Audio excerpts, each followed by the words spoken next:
Hello friends, எல்லோருக்கும் வணக்கம். Welcome to young investor channel. Actually market updates discuss பண்ணிட்டு இருக்கிறோம். ஸோ ஃபஸ்ட்டு நீ பார்த்தீங்கன்னா இந்தியாவுக்கும் பாகிஸ்தானுக்கும் பார்த்தீங்கன்னா பார்டரில் அந்த இஷ்யூ போயிட்டு இருந்துச்சு. ஸோ இப்போ வந்து ரெண்டு கண்ட்ரீஸுமே சொல்லிட்டாங்க, நம்ம இந்தியாவும் சரி பாகிஸ்தானும் சரி ரெண்டு கண்ட்ரீஸுமே சொல்லியிருக்கிறது பார்டரில் அந்த போர் பதற்றம் இருந்ததை வந்து ரெண்டு கண்ட்ரீஸுமே நாங்கள் வந்து ஃபைட் பண்ணுறதை ஸ்டாப் பண்ணுறோம் அப்படின்னு சொல்லியிருக்கிறாங்க. ஸோ ஒன் சார்ட் ஆஃப் டைமில் இது பார்க்கும்போது ஒரு நல்ல டெவலப்மெண்ட் தான். ஏன்னா இப்படியே நம்ம சண்டை போட்டுட்டு இருந்தோம்னா டெவலப்மெண்ட் கண்டிப்பாக இருக்காது. பட் நம்ம வந்து பார்த்தீங்கன்னா கரெக்டாக பதிலடி கொடுத்துட்டோம். என்னோட பாயிண்ட் ஆஃப் வியூவில் பார்க்கும்போது பதிலடி கரெக்டாக கொடுத்துருக்கோம். ஏன்னா அவங்க வந்து நம்மளோட அப்பாவி மக்களை கொன்னாங்க, 26 பேரை கொன்னாங்க. அதுக்கு பதிலடியாட்டு பார்த்தீங்கன்னா நம்ம வந்து ஃபஸ்ட்டு அவங்க உள்ள தீவிரவாத முகாம் எல்லாமே அடிச்சு நொறுக்கணும். அட் த சேம் டைம் வந்து பார்த்தீங்கன்னா நம்மளும் அவங்க அட்டாக் பண்ணாங்க, பதிலுக்கு நம்மளும் அவங்கள அட்டாக் பண்ணியிருக்கிறோம். இந்தியாவும் சரியான பதிலடி கொடுத்துருக்குது. ஸோ இப்போ வந்து வார் வந்து பார்த்தீங்கன்னா சமாதான பேச்சுவார்த்தை அமெரிக்கா எடுத்தாங்க. ஸோ இப்போ ரெண்டு கண்ட்ரீஸுமே இப்போதைக்கு நாங்கள் வாரை ஸ்டாப் பண்ணுறோம் அப்படின்னு சொல்லியிருக்கிறாங்க. ஸோ இது வந்து ஒரு நல்ல அப்டேட்டாக தான் பார்க்குறேன். ஏன்னா இந்த 3 நாளில் பல பிஸ்னஸ் அடி வாங்கியிருக்கு. ஃபார் எக்ஸாம்பிள் ஹோட்டல் இண்டஸ்ட்ரி பயங்கரமான அடி. அடுத்தது ட்ராவல் இண்டஸ்ட்ரி. ஏன்னா டொமஸ்டிக் ரூட்ஸ்லேயே பார்த்தீங்கன்னா 24 ஏர்போர்ட்ஸ் வந்து ஷட் டவுன் ஆகிருக்குது. 32 ஏர்போர்ட்ஸ் வந்து May 15 வரைக்கும் ஷட் டவுனில் இருக்குது. ஸோ இதெல்லாமே பார்த்தீங்கன்னா ட்ராவல் இண்டஸ்ட்ரி, ஹோட்டல் இண்டஸ்ட்ரி இது எல்லாமே அஃபெக்ட் ஆகுது. ஸோ இதெல்லாமே பார்த்தீங்கன்னா ஒரு லாங் ரனில் சர்வே ஆகிற கஷ்டம். அதனால வந்து பார்த்தீங்கன்னா இப்போதைக்கு ரெண்டு கண்ட்ரீஸுமே வாரை ஸ்டாப் பண்ணுறாங்க. பட் நம்ம பாகிஸ்தானுக்கு தக்க பதிலடி கொடுத்துருக்குறோம். அதே மாதிரி அவங்க வந்து டெரரிஸ்ட்டுக்கு சப்போர்ட் பண்ணுறாங்க. நம்ம வந்து அந்த டெரரிஸ்ட்டோட புகலிடம் எல்லாமே அழிச்சிருக்கிறோம். ஸோ இனி அவங்க வந்து இப்போதைக்கு அட்டாக் பண்ண மாட்டாங்கன்னு சொல்லியிருக்கிறாங்க. பட் அட்டாக் பண்ணாங்கன்னா அதுக்குள்ளே பதிலடி நம்ம கொடுப்போம். இது வந்து பார்த்தீங்கன்னா வாரை பொறுத்த வரைக்கும் அப்டேட்டு.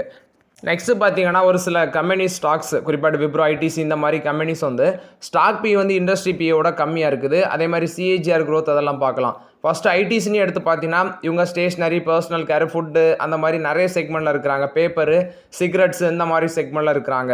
இவங்களோட மார்க்கெட் கேப்லேஷனே 5 லட்சம் கோடி மேலே இருக்குது. ஸ்டாக் பி வந்து 27 இருக்கும். அதாவது அவங்களோட இண்டஸ்ட்ரி பி வந்து 32.5 இருக்குது. ஆனால் ஸ்டாக் பி வந்து 27.5 தான் இருக்குது. 5 இயர்ஸ் சிஏஜிஆர் க்ரோத் எடுத்து பார்க்கும்போது ப்ராஃபிட் க்ரோத் 10.08% இருக்குது. 5 இயர்ஸ் ஸ்டாக் ரிட்டர்ன் சிஏஜிஆர் பார்க்கும்போது 22.1% இருக்குது. ஒரு டீசன்ட் ரிட்டர்ன்ஸ் தான் அந்த ஐடிசி கொடுத்துருக்கு. அடுத்து பார்த்தீங்கன்னா விப்ரோ வந்து ஐடி செக்மெண்ட்டில் இருக்கிற கம்பெனி 2,52,000 கோடி மேலே மார்க்கெட் கேப்லேஷன் இருக்குது. ஸ்டாக் பி 19.4 இருக்குது. இண்டஸ்ட்ரி பி 29.8 இருக்குது. ஸோ இவங்க வந்து இண்டஸ்ட்ரி பி கீழே தான் பார்த்தீங்கன்னா அந்த ஸ்டாக் ட்ரேட் ஆகுது. Wipro 5 years CAGR profit growth எடுத்து பார்க்கும்போது 4.26%. 5 years stock return CAGR growth எடுத்து பார்க்கும்போது 21.48%. பட் ரீசெண்ட் டேஸில் பார்த்தீங்கன்னா ஐடி கம்பெனிஸோட பெர்ஃபார்மன்ஸ் போராக இருக்குது. அதனால தான் அந்த ப்ராஃபிட் க்ரோத் சிஏஜிஆரில் பார்க்கும்போது 4.26% இருக்குது.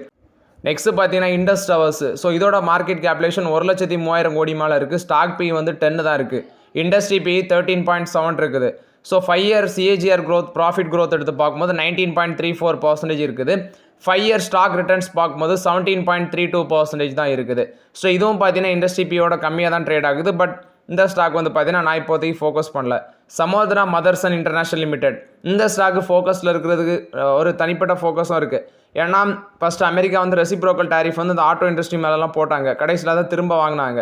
அது இல்லாமல் US UK free trade agreement இந்த கம்பெனிக்கும் பெனிஃபிட் இருக்குது. எப்படி டாடா மோட்டர்ஸ்க்கு பெனிஃபிட் இருக்கோ அது மாதிரி இந்த கம்பெனிக்கும் பெனிஃபிட் இருக்குது. ஏன்னா இங்கே ஆட்டோ காம்பனன்ட்ஸ் எல்லாமே மேனுஃபேக்சர் பண்ணி எக்ஸ்போர்ட்டும் பண்ணுறாங்க. நெக்ஸ்ட்டு இதோட ஸ்டாக் பி வந்து 23 இருக்குது. இண்டஸ்ட்ரி பி 24 இருக்குது. 5 இயர் சிஏஜிஆர் ப்ராஃபிட் க்ரோத் 7.55% இருக்குது. ஸ்டாக் ரிட்டர்ன்ஸ் 5 இயர் சிஏஜிஆர் பார்க்கும்போது 27.31% இருக்குது. இது சமோதனா மதர்சனை பொறுத்த வரைக்கும் அப்டேட்டு. ஹிந்துஸ்தான் ஜிங்க் 1,72,000 கோடி மேலே மார்க்கெட் கேப்லேஷன் இருக்குது. ஸ்டாக் பி 17.1 இருக்குது. இண்டஸ்ட்ரி பி 30.2 இருக்குது. இண்டஸ்ட்ரி பியோட கம்மியாக தான் ட்ரேட் ஆகுது. 5 year CAGR profit growth 9.22%. 5 year stock return CAGR growth வந்து 19.42%. இதுவும் இண்டஸ்ட்ரி பி கீழே தான் கம்மியாக தான் ட்ரேட் ஆகுது. ஆனால் இதில் ஒன்று பார்க்க வேண்டியது Samvardhana Motherson okay, Wipro okay, ITC okay, remaining other stocks எல்லாமே உங்களோட ஓன் ஒப்பீனியன்.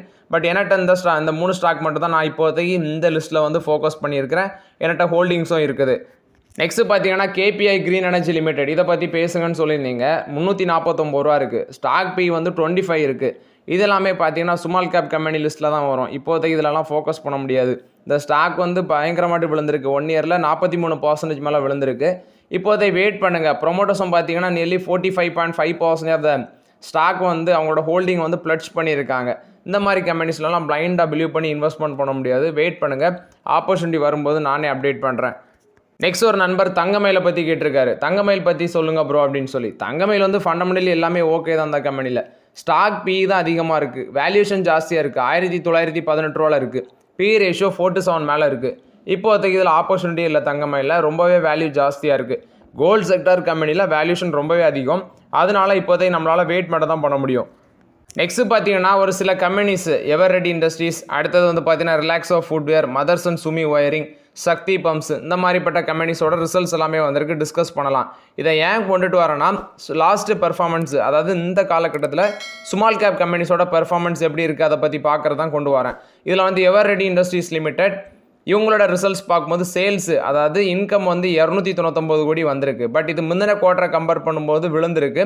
அதே மாதிரி நெட் ப்ராஃபிட் 10 கோடி பண்ணியிருக்காங்க, 13 கோடி முந்தின குவார்ட்டரில் பண்ணியிருக்காங்க. குவார்டர் அண்ட் குவார்ட்டர் பேசிஸில் ப்ராஃபிட்டாக ரெவன்யூ இன்க்ரீஸ் ஆயிருக்கு. பட் இயர் ஆன் இயர் பேசிஸில் குவார்டர் அண்ட் குவார்ட்டர் பேசிஸில் ப்ராஃபிட்டும் ரெவன்யூவும் விழுந்திருக்கு. இயர் ஆன் இயர் பேசிஸில் இன்க்ரீஸ் ஆயிருக்கு. ₹1.50 காசு டிவிடெண்ட் கொடுக்குறாங்க. இது எவர் ready industries India limited post பண்ண ரிசல்ட்ஸ் அப்டேட். ரிசல்ட்ஸ் இந்த குவார்ட்டரில் நல்லா இல்லை.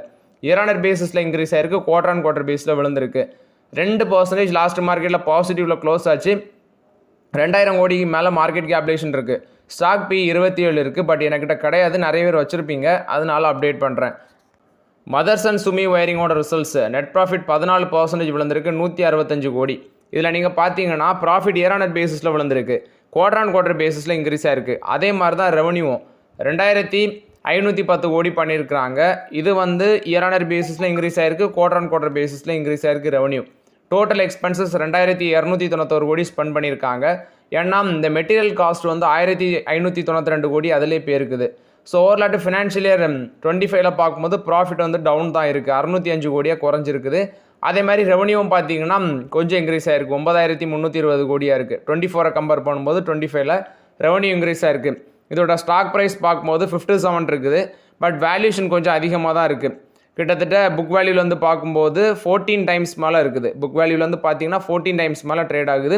பட் நல்ல ஒரு ரிட்டர்ன் ஆன் ஈக்விட்டி 3 வருஷத்தில் 39% மேலே ரிட்டர்ன் ஆன் ஈக்விட்டி இருக்குது.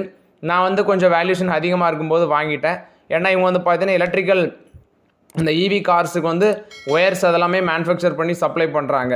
ஸோ அந்த பேசிஸில் நான் வாங்கினேன். பட் இப்போ ஒரு ஷார்ட் டைமில் ப்ரெஷரை ஃபேஸ் பண்ணுறாங்க. இப்போதைக்கு ஃப்ரெஷ் என்ட்ரி எடுக்காதீங்க. ஏன் சொல்கிறேன்னா வேல்யூஷன் ரொம்பவே அதிகம். நான் ரிஸ்க் எடுத்து வாங்கிட்டேன். ஆப்பர்ச்சுனிட்டி வரும்போது நான் அப்டேட் பண்ணுறேன். இது வந்து மதர்சன் சுமி ஒயரிங் போஸ்ட் பண்ண ரிசல்ட்ஸ் அப்டேட்டு. நெக்ஸ்ட்டு பார்த்தீங்கன்னா ரிலாக்ஸோ ஃபுட்வேர்ஸோட ரிசல்ட்ஸ் வந்திருக்கு. நெட் ப்ராஃபிட் 8.4% டிக்ளைன் ஆயிருக்கு. இந்த குவார்ட்டரில் 56 கோடி தான் பண்ணியிருக்கிறாங்க. ரெவன்யூ ஃப்ரம் ஆப்ரேஷன் 695 கோடி. இதுவும் பார்த்தீங்கன்னா 6.97% விழுந்திருக்குது. டோட்டல் இன்கம் வந்து 6.52% விழுந்திருக்கு, 703 கோடியாக இருக்குது. இந்த கம்பெனி வந்து பார்த்தீங்கன்னா ப்ரெஷரை ஃபேஸ் பண்ணுறாங்க. ஏன்னா இவங்க வந்து மிட் ரேஞ்சில் இருக்கிறாங்க. இவங்களோட ஃபுட்வேர் செக்மெண்ட்டுன்னு பார்க்கும்போது மிட் ரேஞ்சில் இருக்குது. ஒன்றில் ஹை எண்டாக இருக்கணும், ஒன்றில் லோ எண்டாக இருக்கணும். பட் இந்த செக்மெண்ட்டுக்கு வந்து பார்த்தீங்கன்னா டிமாண்ட் வந்து மியூட்டடாக இருக்குது. இன்டர்னலில் வந்து பார்த்தீங்கன்னா அதாவது அவங்க கம்பெனிக்குள்ளே சில ரீஸ்ட்ரக்சரிங் பண்ண இருக்கிறாங்க, டிஸ்ட்ரிபியூஷன் மாடலையும் மாற்ற இருக்கிறாங்க. 1 வீக் முன்னாடி ரிலாக்ஸோ ஃபுட்வேர்ஸோட செப்பல்ஸ் வந்து குயிக் காமர்ஸ்லேயும் கிடைக்கும் அப்படின்னு சொல்லி அப்டேட் கொடுத்துருந்தாங்க. பட் இப்போ வந்து நாங்கள் சில பிஸ்னஸில் சில ரீஸ்ட்ரக்சரிங்காக பண்ண இருக்கிறோன்னு சொல்கிறாங்க. எபிட்டா 112 கோடியாட்டு இருக்குது, அதுவும் குறைஞ்சிருக்குது. எபிட்டா மார்ஜின் 16.1% இருக்குன்னு சொல்கிறாங்க. ஸோ 3 ரூபா டிவிடெண்ட் கொடுக்குறாங்க. கிட்டத்தட்ட ஃபேஸ் வேல்யூ 1 இருக்குது. அப்போ 300% டிவிடெண்ட் கொடுக்குறாங்க. டிவிடெண்டுக்கு வேண்டி 74.68 கோடி வந்து ஒதுக்கி இருக்காங்க. இது ரிலாக்ஸோ ஃபுட்வேர் போஸ்ட் பண்ண ரிசல்ட்ஸ் அப்டேட்டு. ஸ்டாக் ப்ரைஸ் 405 ரூபா இருக்குது. ஹையர் வேல்யூவேஷன் 57 மேலே பி ரேஷியோ இருக்குது. இப்போ அதை வெயிட் பண்ணுங்கள். நெக்ஸ்ட்டு பார்த்தீங்கன்னா இந்த விமார்ட் ரீட்டைல் வந்து போனஸ் ஷேர் அனௌன்ஸ் பண்ணியிருந்தாங்க 3:1. அதாவது 3:1னா ஒரு ஷேர் இருக்குன்னா உங்களுக்கு அது 3 ஷேர் ஆட்டு மாறும். ஃபேஸ் வேல்யூ 10 ரூபா இருக்குது. Pre bonus paid up capital 19.8 million shares. Post bonus paid up capital 79.2 million shares.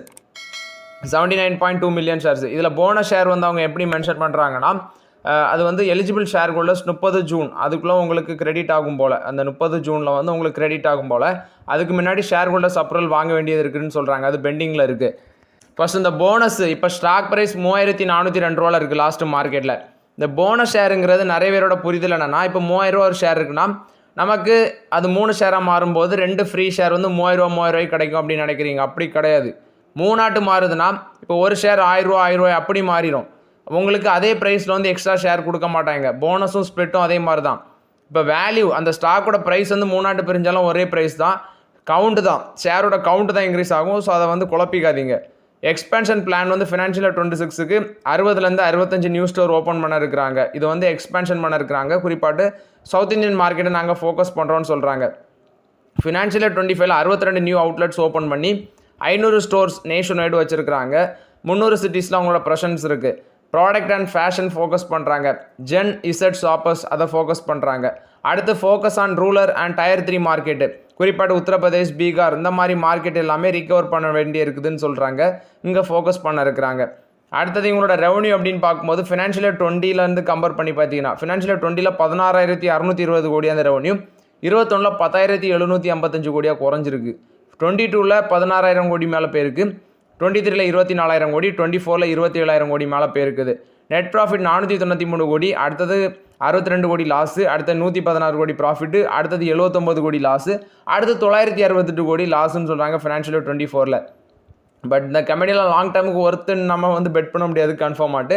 Already வச்சுருக்கவங்கன்னா focus பண்ணுங்கள். பட் ஃப்ரெஷ் என்ட்ரி எடுக்காதீங்க. நான் பி ரேஷியோ 147 இருக்குது. இது விமார்ட் ரீட்டைலில் பொறுத்த வரைக்கும் அப்டேட்டு. அதானி பவர் அந்த 1500 megawatt thermal power supply deal வந்து உத்தரப்பிரதேஷ்லேருந்து கிடச்சிருக்குன்னு சொல்கிறாங்க. 1500 மெகாவாட்டு தெர்மல் சப்ளை டீல் வந்து பார்த்தீங்கன்னா உத்தரப்பிரதேஷுக்கு கிடச்சிருக்குது. 5.383 ருபீஸ் பர் யூனிட் வந்து ஃபிக்ஸ் பண்ணியிருக்கிறாங்க. அதாவது 5.383 ருபீஸ் பர் யூனிட் வந்து ஃபிக்ஸ் பண்ணியிருக்காங்க. 1500 மெகாவாட்டு உத்தரப்பிரதேஷில் தான் அந்த ஆர்டர் கிடச்சிருக்குன்னு சொல்கிறாங்க. சக்தி பம்ப்ஸோட Q4 ரிசல்ட்ஸ் வந்திருக்கு. ப்ராஃபிட் 23% இன்க்ரீஸ் ஆயிருக்கு. 110 கோடி பண்ணியிருக்கிறாங்க. நெக்ஸ்ட்டு ரெவன்யூ ஃப்ரம் ஆப்ரேஷன் இந்த குவார்ட்டரில் டோட்டல் இன்கம் 669 கோடி பண்ணியிருக்காங்க. இதுவும் இன்க்ரீஸ் ஆகிருக்குது. ஹையஸ்ட் எவர் ரெவன்யூ பண்ணியிருக்கிறாங்க. 20,162 மில்லியனாக இருக்குது. அதாவது 2,516 கோடி ஃபினான்ஷியல் 25ல். அடுத்தது இது வந்து 83.6% இன்க்ரீஸ் ஆயிருக்கு. ப்ராஃபிட் ஆஃப்டர் டேக்ஸ் இந்த ஃபினான்ஷியல் 25ல் 188% இன்க்ரீஸ் ஆயிருக்கு. 4,084 கோடி. இந்த பம்ப்டு ஸ்டோரேஜ் ப்ராஜெக்ட்ஸ் வந்து இவங்களுக்கு அதிகமாக கிடச்சிச்சு. இவங்க வந்து டொமஸ்டிக் அண்ட் எக்ஸ்போர்ட் பிஸ்னஸ் ரெண்டுமே இருக்காங்க. ரெண்டுமே ப்ராஃபிட்டபுளாக தான் இருக்குது. இவங்களுக்கு US, Africa, Asia, Middle East இந்த ஏரியாவில் வந்து ப்ரெசன்ஸ் ரொம்பவே ஸ்ட்ராங்காக இருக்குன்னு சொல்கிறாங்க. இது வந்து சக்தி பம்ப்ஸ் போஸ்ட் பண்ண ரிசல்ட்ஸ் அப்டேட்டு. சக்தி பம்ப்ஸோட ஸ்டாக் ப்ரைஸ் 884 ரூபாயில் இருக்குது. 26 இருக்குது இதோட பி ரேஷியோ. பட் இப்போதை வெயிட் பண்ணுங்கள். அட்லீஸ்ட் ஒரு 20 பீக்கில் இருந்தால் தான் நம்ம வந்து ஃபோக்கஸ் பண்ண முடியும். ஷரீத் மகேஷ்வாரி அவரை வந்து பார்த்தீங்கன்னா NTPC கிரீன் எனர்ஜியோட சிஓட்ட அப்பாயின்ட் பண்ணியிருக்கிறாங்க. ஏன்னா ராஜீவ் குப்தா வந்து பார்த்தீங்கன்னா இப்போ வந்து வெளியே போயிருக்காரு. அவருக்கு பதிலாட்டு NTPC கிரீன் எனர்ஜியோட சிஓட்டு ஷரீத் மகேஷ்வாரியை வந்து அப்பாயின்ட் பண்ணியிருக்கிறாங்க. நெக்ஸ்ட்டு பார்த்தீங்கன்னா அதானி குரூப்பில் வந்து அப்டேட்டு. இவங்க சத்தீஸ்கரில் வந்து இந்த மைனிங் லாஜிஸ்டிக்ஸுக்கு வேண்டி 40 டன்ஸ் ஆஃப் கார்கோ, குறிப்பாட்டு 200 கிலோமீட்டர் ரேஞ்சில் 40 டன்ஸ் ஆஃப் கார்கோ சுமந்துட்டு போகிற மாதிரி ஹைட்ரஜன் ஃபியூல் செல் ட்ரக்கை வந்து பார்த்தீங்கன்னா கொண்டு வராங்க. இது வந்து க்ளீன் டிரான்ஸ்ஃபார்மேஷன் வேண்டி தான். ஆல்ரெடி வந்து ஹைட்ரஜன் பேஸ்ட் ட்ரக் வந்து இவங்க டாடா மோட்டர்ஸ் கொண்டு வந்திருந்தாங்கன்னு நினைக்கிறேன். எக்ஸாக்டாக தெரில. பட் இப்போ அதானி குரூப் வந்து பார்த்தீங்கன்னா இந்தியாவோட ஃபஸ்ட்டு ஹைட்ரஜன் பவர் ட்ரக்கை வந்து மைனிங் லாஜிஸ்டிக்ஸுக்கு வேண்டி கொண்டு வந்திருக்காங்க அப்படின்னு சொல்கிறாங்க. இது அதானி குழுமம் கொடுத்த அப்டேட்டு. டிக்சன் டெக்னாலஜிஸ் வந்து நெக்ஸ்ட் செல் அவங்களுக்கு கூட பார்ட்னர்ஷிப்பில் வராங்க. இந்த அல்காட்டெல் ஸ்மார்ட் ஃபோன்ஸை வந்து இந்தியாவில் மேனுஃபேக்சர் பண்ணுறதுக்கு வேண்டி பார்ட்னர்ஷிப்பில் வராங்க. ஃப்ரெஞ்சு பிராண்டு தான் அந்த அல்காட்டெல்னு சொல்லுவாங்க. இது வந்து நெக்ஸ்ட் செல் இந்தியா ப்ரைவேட் லிமிடெடோட பார்ட்னர்ஷிப் வச்சு இதை மேனுஃபேக்சர் பண்ண இருக்கிறாங்க டிக்சன் டெக்னாலஜிஸ். இதோட ப்ராசஸ் வந்து நெக்ஸ்ட் 12 to 18 மந்த்ஸில் ஸ்டார்ட் ஆகும்னு சொல்கிறாங்க. நெக்ஸ்ட் பார்த்தீங்கன்னா ஹிண்டால்கோ வந்து அவங்களோட லோக்கல் ப்ரொடக்ஷன் லித்தியம் அயன் செல்லோட லோக்கல் ப்ரொடக்ஷன் வந்து இந்த ஃபினான்ஷியல் 25ல் ஸ்டார்ட் பண்ண இருக்கிறாங்க.